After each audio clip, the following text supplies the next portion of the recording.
Hello, my little Chilluminati. Welcome to minisode 239. 4 million. 4 million. One day. Yes. We'll get there. Yeah.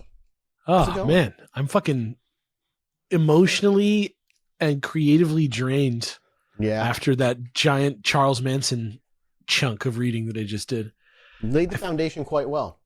I feel like there should be questions, but you should understand what happened. And I feel like Yes. that's where I held my I'm questions at. back specifically because Yeah. you said next episode is the one. Yeah, we'll have a question fest at the beginning of next episode also, where we'll talk about some stuff. But I did promise thee, as part of the Charles Manson episode, a fully scripted mini-sode called "The Ballad of Bobby Beausoleil," which I've got here for you right now. You guys Okay. want to just get right into it? Please Yeah, sing us do the it. ballad. Okay. So this little side story is based on an article from 2019 that's in Rolling Stone. And it chucks us back in with Bobby, age 72 now, Oh. after having spent 50 years in jail for the murder of Gary Hinman, and who, try as he might, still can't get out from under the specter of Charles Manson, who, by the way, has been dead since 2017. So, sitting in the visitor's room, he says he's a Buddhist now, and that he's, quote, accepted full responsibility for his actions in killing Mr. Hinman, who was his friend, by the way. And in 2019, after 18 rejections, he finds himself recommended for parole because he was no longer, quote, an unreasonable risk to society. But still, there's some question of how his hearing might go, since most people don't have access to biotime cameras like we do at the Chilluminati Biofilm Institute to see how Right, things really right. happened. And there's been lots of different versions of how things went down over the years. But this time, in the wake of a psychological assessment from 2016, it looks like he might be coming home if the new governor, Gavin Newsom, decides to go along with the board. So Beausoleil's hopeful and even starts making plans and saying goodbyes to people in prison. And back in the mid-'60s, after a youth spent being kind of a troublemaker, Bobby made kind of a name for himself in the music world. Here's a quote from the Rolling Stone article, which is by Eric Hedegaard and called The Last Manson Mystery for Mathis to read. That sort of tells Bobby's story here. So here's for Mathis. In San Francisco, he fronted a band called the Orchestra. Does it pronounce it orchestra, right? Yeah. It's spelled like O-R-K. Yeah. That at one point played alongside the Grateful Dead, and for a moment he played rhythm guitar in what would become the seminal psychedelic group Love. He was a baby-faced kid who was nicknamed Cupid and wore a top hat around town, carrying himself with enough cool cat swagger that underground filmmaker Kenneth Anger cast him in a movie project, Lucifer Rising. Like everyone else in those days, he was full on into being a rebel, but then he drifted south from San Francisco in 1968, met Manson playing music at some roadhouse around LA, thought he was talented, spent time where Manson lived with his gang at Spawn Ranch, had a blast-roaring army surplus wagons through Death Valley, never considered himself a member of the Manson tribe, just liked hanging around them, laughing, getting high, having sex, playing music, being free.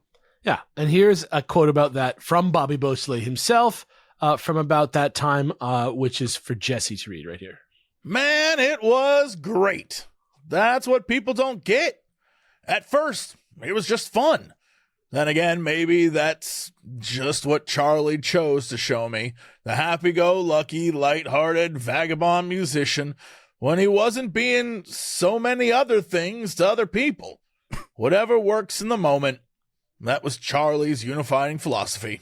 I don't Yeah. know. I imagine we'll talk a little bit about it next episode, but like with his girls particular, he would heavily like give them way more LSD than he was taking and use that to like basically manipulate them psychologically. There's this sort of state that may or may not, be triggered by LSD that makes you Sure. very, very suggestible. Yeah. And there's a whole sector of research in a very, very conspicuous project that's often associated with our fine show that we will talk about a little bit next week. There'll be like Yeah, that's what I figured. It was there'll more be next like week, but lore, like reappearances from like other Time Lords from previous Doctor Who incarnations that show up next listen, week. we It's had gonna be- fucking Son of Sam pop up briefly in the main Yeah. episode.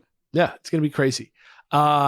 And happening at that time. The 60s were fucking, from the outside, the 60s were fucking crazy. The 60s was like, it looks exactly like today. Everybody kind of thinks it's the same as it was in the 60s, but it might as well be cowboy times. Yeah. It's fucking crazy.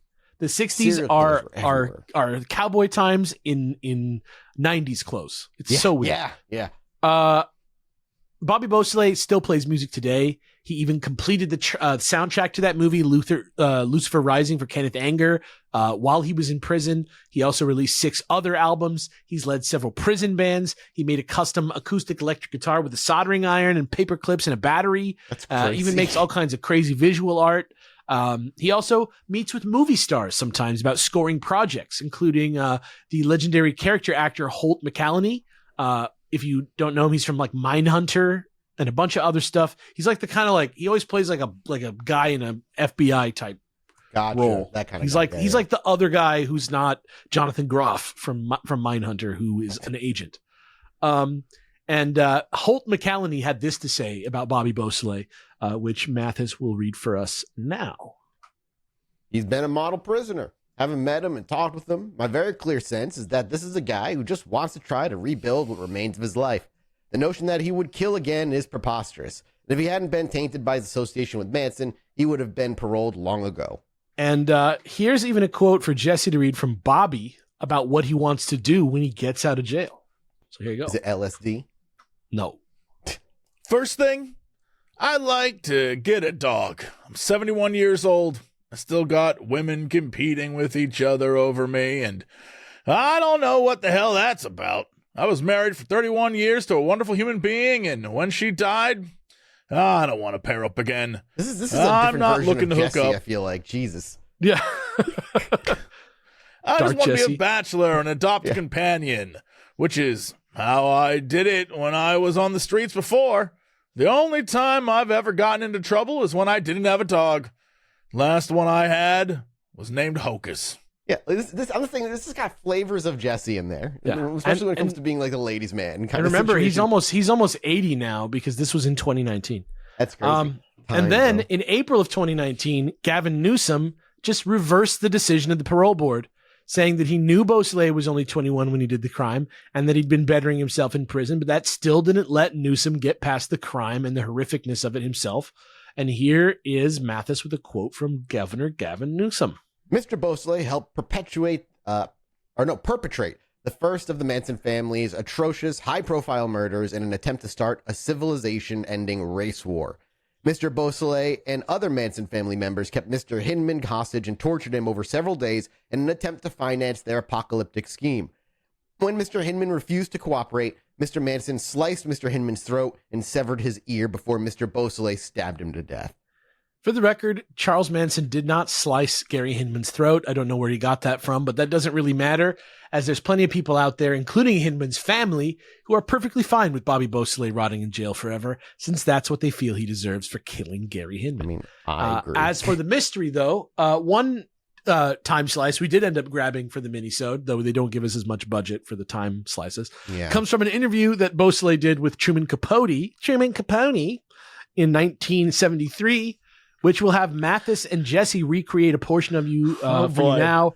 Mathis is going to be Capote. And, yes! And you are going to continue up, Mathis. like. I want to know your Capote voice. You're going to context. Truman Capote kind of talks like this. I was going to talk like an Italian because he's Capote. Okay. Nope, that works for me. All right. Did you see Manson as a leader? Is that Italian? He's No, it's so good. He's That's from the exact- American South, just so you know. Did you feel influenced by him right away? Hell no. He had his people, I had mine. If anyone was influenced, it was him. By me. Do you consider killing innocent people a good thing? You sound Swedish, kind of I'm in an Swedish. insulting way. I go where fate takes me. You sound like Always You sound- Sunny when Mac tries to do, he's like, I'm a Swedish guy. Okay, we're going Swedish. That's what he is now. We're going Yeah, All right, Swedish. take it again. Take it again, Capote. Which one did I just... Do you consider?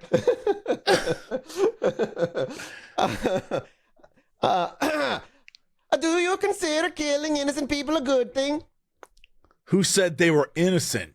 The truth is, the LaBiancas and Sharon Tate were and her friends were killed to protect you. I hear where you're coming from. Those were all imitations of the Hinman murder to prove that you couldn't kill Hinman, and thereby you got out of jail. I don't know where I am now in the world, but that's... If a member of our family was in jeopardy, we didn't abandon that person. And so, for the love of a brother who was in jail on a murder rap, all those killings came down. So interesting to see him say our family when he also claims not to have ever been a member of the family. Yeah, but a bit telling. I guess that's what the final mystery of it all is, though, then, is like, did this actually all go down because Charlie feared Helter Skelter and really thought it was happening? Or was this all just some half-baked scheme to get Bobby Beausoleil out of jail that went way too far and got like fucked up beyond all recognition?